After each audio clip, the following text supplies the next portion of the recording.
두 번째 윤한 갈등으로 비춰졌던 윤석열 대통령과 한동훈 위원장의 갈등설이 다시 한번 조기에 진화되는 분위기입니다. 이번에도 역시 가슴을 쓸어내리셨던 분들 많으셨을 텐데요.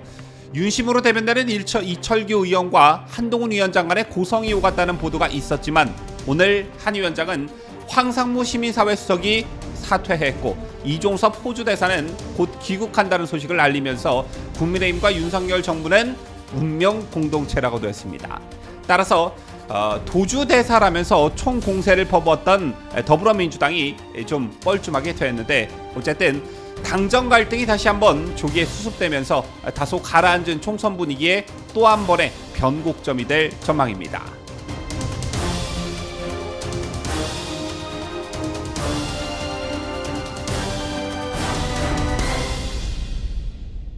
시청자 여러분 안녕하십니까? 뉴스데일리 베스트 민앵커입니다. 어제 제가 이 말 한번 잘했다 한동훈이라는 썸네일 제목으로 영상을 하나 올렸습니다. 이 방송을 보신 분들은 아시겠지만 최근 들어 여러 가지 논란 등으로 다소 침체된 총선 분위기 때문에 이렇게 가다가는 정말 큰일 나겠다. 미약하나마 충심을 다해 시청자 여러분께 호소를 해보자. 이번 총선이 어떤 중요성을 띠고 있는지 다시 한번 각인시켜드리자. 다시 한번 절박함을 가져보자 이런 마음을 담아 영상을 올렸는데 제가 좀 울컥했습니다.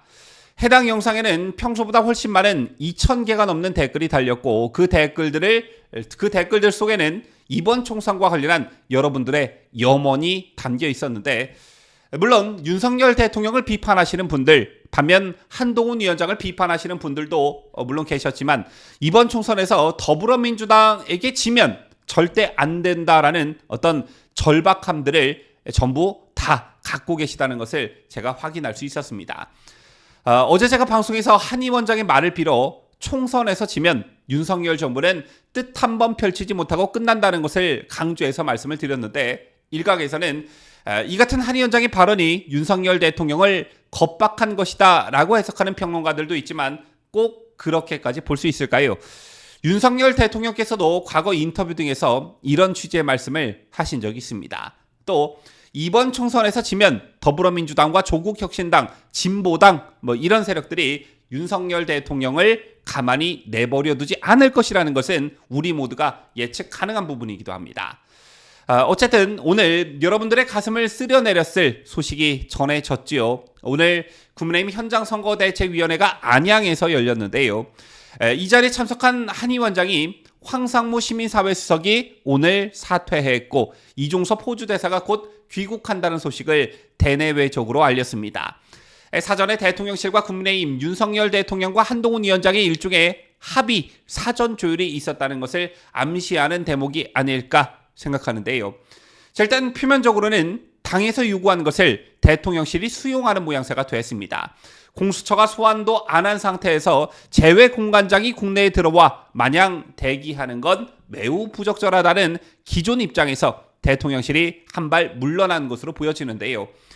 여기까지 들으시면 더불어민주당 등 야당의 공격에 대해서 대통령실이 무릎 꿇고 항복하는 모양새로 그렇게 받아들이시는 분들, 여기시는 분들이 많으실 겁니다. 하지만 절대 그렇지 않다라는 말씀을 우선 드리고 싶은 게 이종섭 호주 대사가 이 건 하나로 즉 야권의 공세에 못 이겨 귀국하는 게 아니라는 겁니다. 조만간 국내 외교 안보 관련 회의 일정이 있고 이 회의에 참석하기 위해 들어오는 것이고요. 더군다나 이 논란이 반전될 그런 가능성도 있어 보인다는 것인데 왜냐하면 이 대사가 귀국 후에 공수처의 신속한 조사를 촉구하는 입장을 발표할 것이다 라는 관측이 나오고 있기 때문입니다. 이종섭 대사는 이미 언제든 출석해 조사에 응하고 적극 협조하겠다며 공수처의 조사 기일 지정 촉구서를 제출한 바 있는데요. 자, 이때 공수처가 머뭇거리면 비판의 화살이 공수처로 쏠릴 가능성도 있다라는 것입니다. 출국 금지까지 하면서 대단한 것처럼 야단 법석을 떨었으나 이종섭 대사의 재소환을 머뭇거리는 것 자체가 그동안 수사한 게 아예 없거나 처음부터 수사감이 아니었다라는 것을 자임하는 꼴이 되어버리기 때문입니다. 사건 발생 후 6개월 동안 공수처 니네들 도대체 뭐 하고 있었냐라는 것인데요. 아시다시피 작년 7월 집중호우 실종자 수색에 투입된 해병대 최수근 상병이 사망하는 안타까운 사고가 발생했습니다. 이 대사는 최상병 사망 당시 국방부 장관이었는데요. 작년 9월 민주당 해병대원 사망 사고 진상규명 태스크포스가 이 대사를 공수처에 고발하면서부터 이 논란이 시작됐다, 이렇게 볼 수가 있겠는데, 혐의는 다름 아닌 직권남용 혐의였습니다. 그런데 이 직권남용이 성립될 수 없다는 게 법조계의 대체적 시각입니다. 제기된 의혹 내용으로 볼 때 이종섭 당시 국방부 장관의 자료 회수가 직권남용으로 인정되긴 어려울 것 같다라는 것인데요.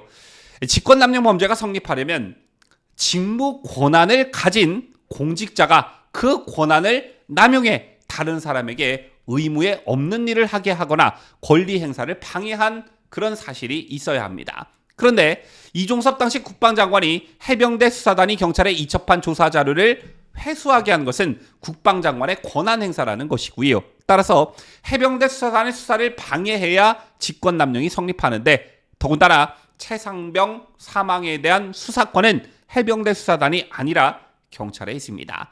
자, 그래서 자료 회수가 의무에 없는 일을 하게 한 것으로 보긴 어렵다는 것입니다. 바로 이런 점 때문에, 바로 이런 지점 때문에 공수처도 이 사건을 질질 끌 수밖에 없다라는 것이고, 자, 이 이종섭 대사가 회의차 국내로 들어와서 당장 조사하라며, 당장 나를 조사하라며 공수처를 압박하는 모양새가 취해진다면 여론은 반전될 수 있다라는 것입니다. 또한 정치적 관점에서 봐도 민주당이 좀 뻘쭘해졌습니다. 당장 오늘 상황만 보더라도, 오늘 더불어민주당 당사에서는 더불어민주연합 중앙선거대책위원회 합동회의가 열렸는데요. 이 자리에 참석한 이재명과 이해찬, 본질은 도주대사라면서 이종섭 대사를 국내로 압송하라면서 총공세를 펼쳤습니다. 이해찬 위원장도 황상무라는 회칼을 쓰는 사람이 오늘 아침에 긴급하게 사의를 했다는 뉴스를 들었다라며, 본질은 오히려 도주대사라면서 가세했는데, 황상무 수석 사태에 이어 이종섭 대사 조기 귀국이 발표됨으로써 이 건을 좀 길게 가져가려 했던 민주당 계산에 차질이 생겼습니다. 어쨌든 다시 본론으로 돌아가서 윤한 갈등으로 비화됐던 이번 사태가 대통령실이 당의 요구를 적극 수용하면서 일단락되는 분위기입니다. 여기서 한동훈 위원장이 이겼다, 윤석열 대통령이 졌다라는 수준 낮은 말을 하는 것은 좌파 평론가들이나 하는 이간질성 발언이라 생각하고요. 중요한 건 오늘 한동훈 위원장이 언급한 대로 국민의힘과 윤석열 대통령은 운명 공동체라는 것입니다. 당정관계라는 게 항상 좋을 수는 없는 노릇이지만 선거를 앞두고 분열은 필패라는 것인데요. 어쨌든 제2의 윤한 갈등이 유서로 작용했던 이종섭 황상무 논란이 수습 국면에 접어들었고, 이제 남은 것은 이철규 국민의힘 인재영입위원장의 문제 제기로 논란이 됐던 국민의힘 비례위성정당인 국민의 미래 비례대표 논란입니다. 전날 이시우 전 국무총리 비서실 서기관의 공천이 취소된 데 이어 비례대표 명단에 이름을 올렸던 후보 한두 명 정도가 자진 사퇴 형식 등으로 공천이 취소될 것으로 예상이 되는데요.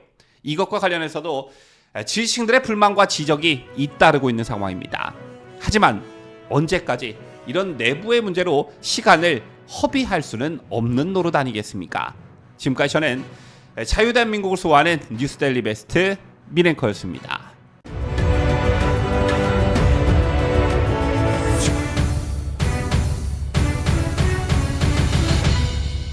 함께해요. 뉴스데일리 베스트.